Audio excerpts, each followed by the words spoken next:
মুড়ি ভেজে বানাবো, তাই একটু বাদাম ভেজে নিচ্ছি। বাদামটা ভাজা হয়ে গেছে, এখন নামিয়ে ফেলবো। এখন দিয়ে দিচ্ছি পনিরটা। পনির ভেজে দিচ্ছি, সামান্য একটু লবণ দিয়ে দিচ্ছি।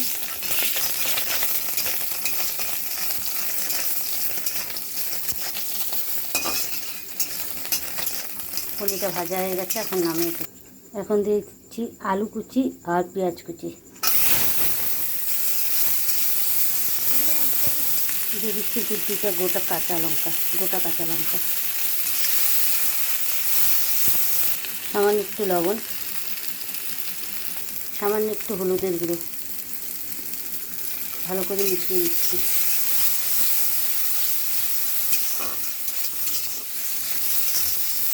আলুটা ভাজা হয়ে গেছে, এখন মুড়ি দিয়ে দেবো।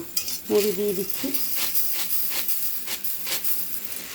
ভালো করে মিশিয়ে নিচ্ছি। এখন দিয়ে দিচ্ছি বাদাম ভাজা আর পনির ভাজাটা।